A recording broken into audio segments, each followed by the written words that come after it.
बदिया पाक्दैछ है। ल हेर्नुहोस् बदिया पाक्दैछ। यो पाकिसकेपछि हजुरलाई फेरि म देखाउँछु। ल साथीहरू मैले बदिया पकाउँदैछु है। बदिया यो लोकल प्योर बदिया हो है। हाम्रो यहाँ ग्रुप मान्छे आउनु परेको थियो, हामीले बदिया पकाउने गर्छौँ। अनि 4-5 जना एकजना ग्रुप आउनु भएको छ, उहाँहरूले मलाई बदिया चाहियो भन्नुभयो। बदिया ल्याएर बनाउँदैछौँ, काट्टो पारेर ठ्याक्क अहिले बनाउँछौँ। मैले यो पकाउँदाखेरि मैले प्याज र मासु सँगसँगै पकाउँछु है।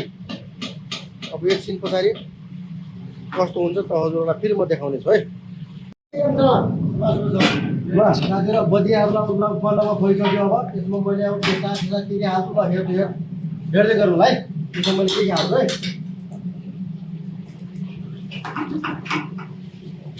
सुरुमा पेसाब है, बदिया बनाउनु लाग्यो। बदिया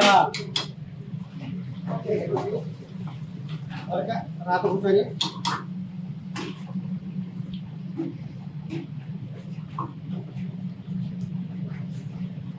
हल्का हरे खुर्सानी है,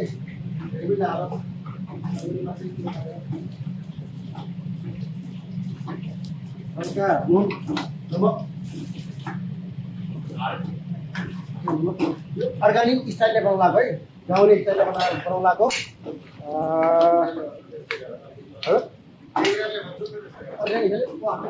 जिरा यो जिरा होइन, यो जिरा हाल्ने है। अनि पातला र डाइरेक्ट पुरा पातलो बनाउनु आएको छ। यो जिरा हाल्ने है, जिरा हाल्ने। यति मोटो छ, यस्तो तेल निस्कियो। ओहो ल बल्लको यसमा हल्का मैले यसमा हल्का टमाटर है, हल्का टमाटर हाल्छ है। हल्का टमाटर हाल्ने है। त्यसपछि मस्तसँग भुट्ने यति मजा हुन्छ। बदियाको आधा झोल आधा फ्राई। आउनु होला तपाईँहरू, अर्डर दिनु होला। अर्डर हाम्रो यहाँ अर्डर अनुसार बन्छ है। आएर चट्ट आएर सेवा गरी मौका दिनु होला।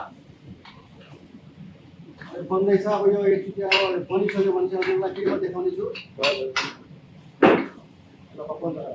हेलो म अब बदिया लगभग पाकिसक्यो। फ्राई मैले यसको फ्राई निकालिसकेँ है। अब यो झोल कडी बन्दैछ है। यो कडी बन्दैछ। मैले पानी हालेँ है। ल ठिक छ। पानी यहाँ देखाउँदै पानी हालेँ मैले है। यसमा पानी हालेको छु।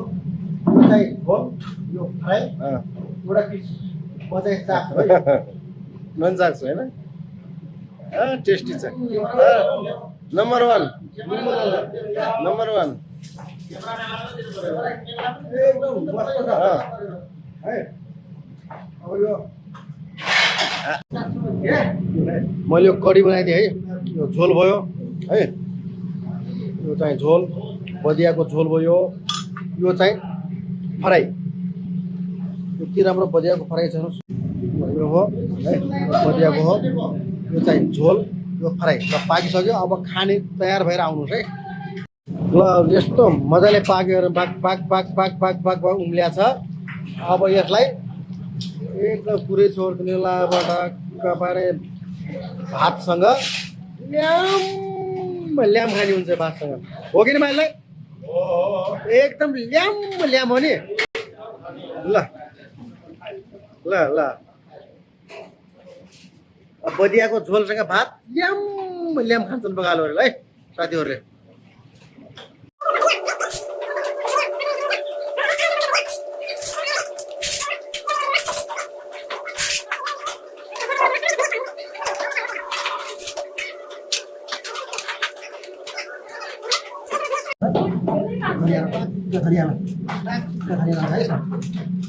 खाँदाखेरि यति मजा आउने छ।